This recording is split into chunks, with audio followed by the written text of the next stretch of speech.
Baru-baru ini, dunia hiburan Korea Selatan digemparkan oleh kasus yang menimpa Joo Hak-nyeon, mantan anggota boy group The Boys.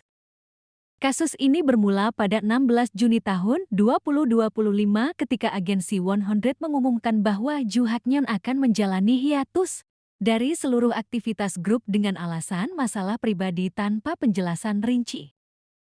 2 hari kemudian, tepatnya pada 18 Juni tahun 2025, media Jepang Shukan Bunshun mengungkapkan bahwa Joo Hak-nyeon terlihat bersama mantan aktris film dewasa Jepang, Asuka Kirara, di sebuah lounge privat di Tokyo pada Mei tahun 2025.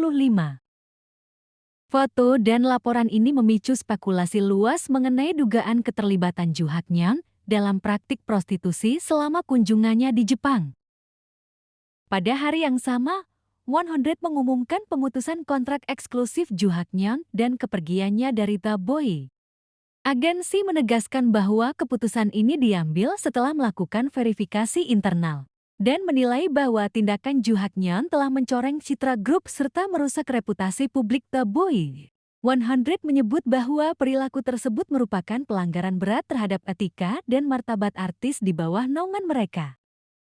Menanggapi hal ini, Joo Hak-nyeon mengunggah surat tulisan tangan di Instagram pada malam hari yang sama, mengakui bahwa ia memang menghadiri acara minum-minum privat bersama Asuka Kirara, tetapi dengan tegas membantah seluruh tuduhan prostitusi dan aktivitas ilegal lainnya. Pada tanggal 20 Juni, ia juga menyayangkan pemutusan kontrak yang dilakukan secara sepihak tanpa diskusi atau persetujuan darinya. Ia juga menyayangkan pemutusan kontrak yang dilakukan secara sepihak tanpa diskusi atau persetujuan darinya. Bahkan agensi menuntut ganti rugi lebih dari 2 miliar won. Joo Hak-nyeon menyatakan akan menempuh jalur hukum untuk membersihkan namanya dan menuntut pertanggungjawaban pihak-pihak yang menyebarkan rumor tersebut.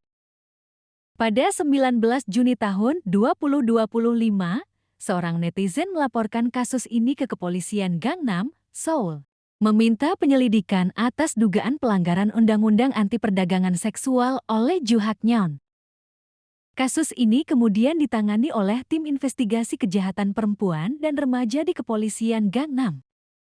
Menanggapi hal tersebut, Joo Hak-nyeon tetap konsisten membantah semua tuduhan, menegaskan bahwa dirinya tidak pernah melakukan tindakan ilegal, dan menyoroti bahwa keputusan agensi lebih didasarkan pada tekanan opini publik serta kekhawatiran terhadap citra grup, bukan bukti yang valid. Akhirnya, pada 2 Juli tahun 2025, kepolisian Gangnam secara resmi menutup kasus ini dan menyatakan tidak ada cukup bukti untuk melanjutkan penyidikan terhadap Joo Hak-nyeon.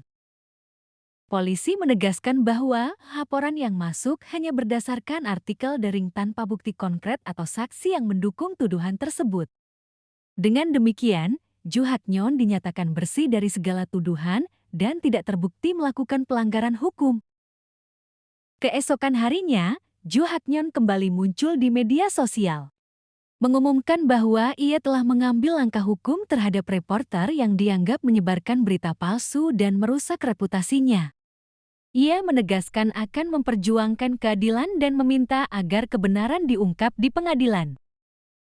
Meskipun telah dibebaskan dari tuduhan, kasus ini memberikan dampak besar pada karier dan kehidupan pribadinya, serta menjadi sorotan penting mengenai bagaimana rumor dan opini publik dapat mempengaruhi keputusan di industri hiburan Korea Selatan. Terima kasih telah menyaksikan All Round Ke Trends hari ini. Sampai jumpa di video berikutnya.